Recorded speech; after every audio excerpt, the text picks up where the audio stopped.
Hi, I'm just wanting to talk about the nature of awareness,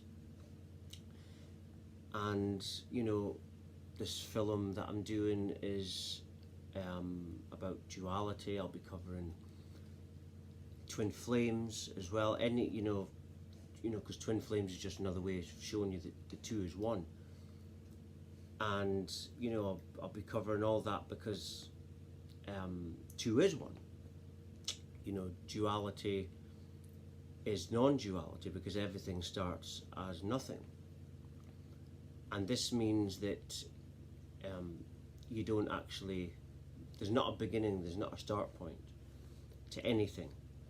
If there's nothing at some stage, you think of it, the logic would tell you that at some stage there is nothing, and that means that there's not a start point because nothingness is just infinity.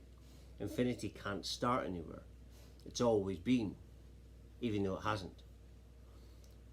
And so this means that you've always existed, even though you think that you can't exist, because if you start as nothing, you're still nothing.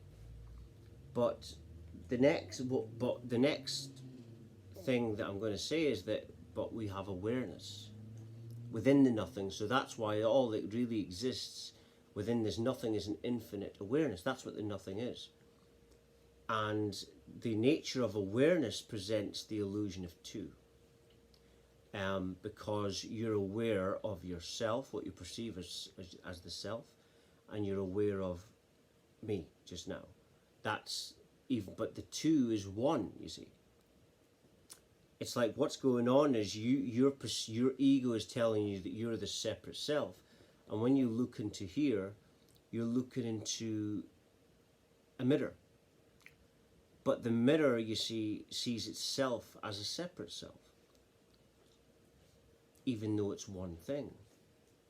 It's and that's really what the twin flame thing is about. The twin flame is just another way of showing you this. It's showing you it through intimacy, because that's what we're always actually experiencing intimacy. Reality is trying to show us how everything is one. And you're only ever, when you awaken, you start to perceive that everything is you. You see it all around you. You see that you start perceiving what I started to perceive after this awakening, that everything was me, that I don't, because everything must start as nothing, but if it starts as nothing, you're still nothing. And obviously a few years into the awakening, I found out that this is in Buddhism. It's called non-duality that I'm talking about, and that I was perceiving. But also there are infinite parallel lines also, because if you've got nothingness, nothingness is infinity of possibility. So that means that you can have any idea. So that means any idea you can think of is another option. So it's like you've got the self, but imagine your thoughts and ideas are coming for infinite parallel lines. This is what many scientists, have theories on. And of course, anything, if you've got an infinite potential, then that means infinite ideas are possible. So that means anything you can have, basically. And so all these infinite ideas and parallel lines have been, what I've realized, have infinitely been tried and tested within this one space. You see? So you're experiencing the infinitely perfected version of this. It's already happened, you see. But it's your consciousness that is choosing to experience whatever you're experiencing. And consciousness comes from an infinite nothing, an infinite continuum of nothing, which infinitely creates different shades, but it's been infinitely tried and tested. So what this produces is eventually, because it's infinity running itself, it creates infinite possibilities. But when you have nothing and nothing infinitely running itself, it creates a personality, like consciousness. But because there's no time in this, there's not a structure to it, because time doesn't exist within nothing. Right? So it means that this space that we perceive as time has infinitely, like I just said, run itself. And this is also how form comes about. because you've got a nothing that's infinitely been run. So that means that's how form comes about.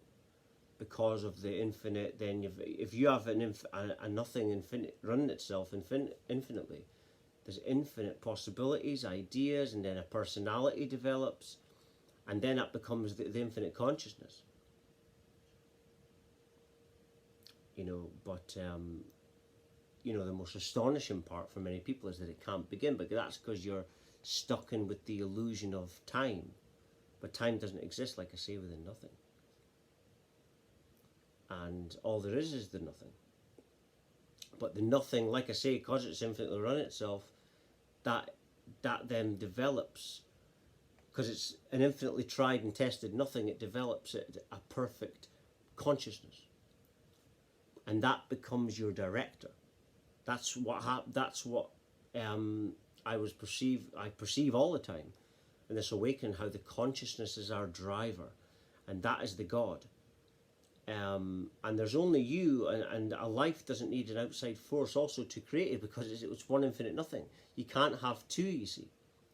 You can have the illusion of two, but it can't really be two.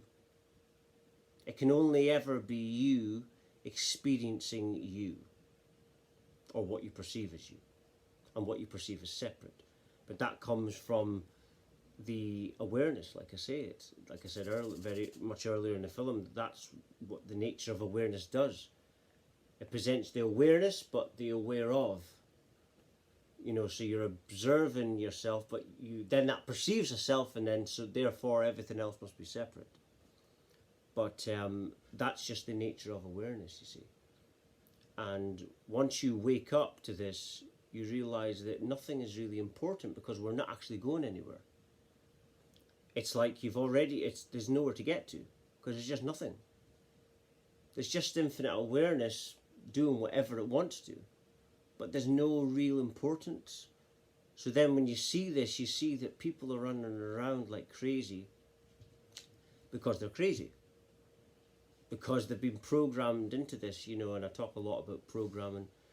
And if they do it by the way the system programmed people is they understand about the law of duality.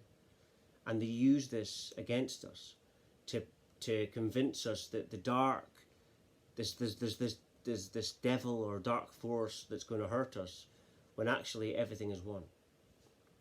Right? Evil and dark are not the same thing. Or right and wrong, I should say, are not the same thing as evil. Doing someone harm is something that is going to do them harm, so that would come under evil. But right and wrong aren't the same, but they want to convince you that they're the same. But they use this division and you create division in reality, then you create craziness. And that's what they use this.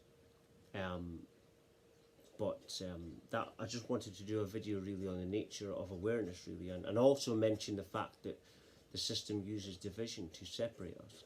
You see it in sport, you see it all around you, countries, that's what countries are about. It's all about convincing you that you are your country, so the other one's the enemy, and they think the same about you. And I'm just going to end it there. Thank you very much for watching. Thank you.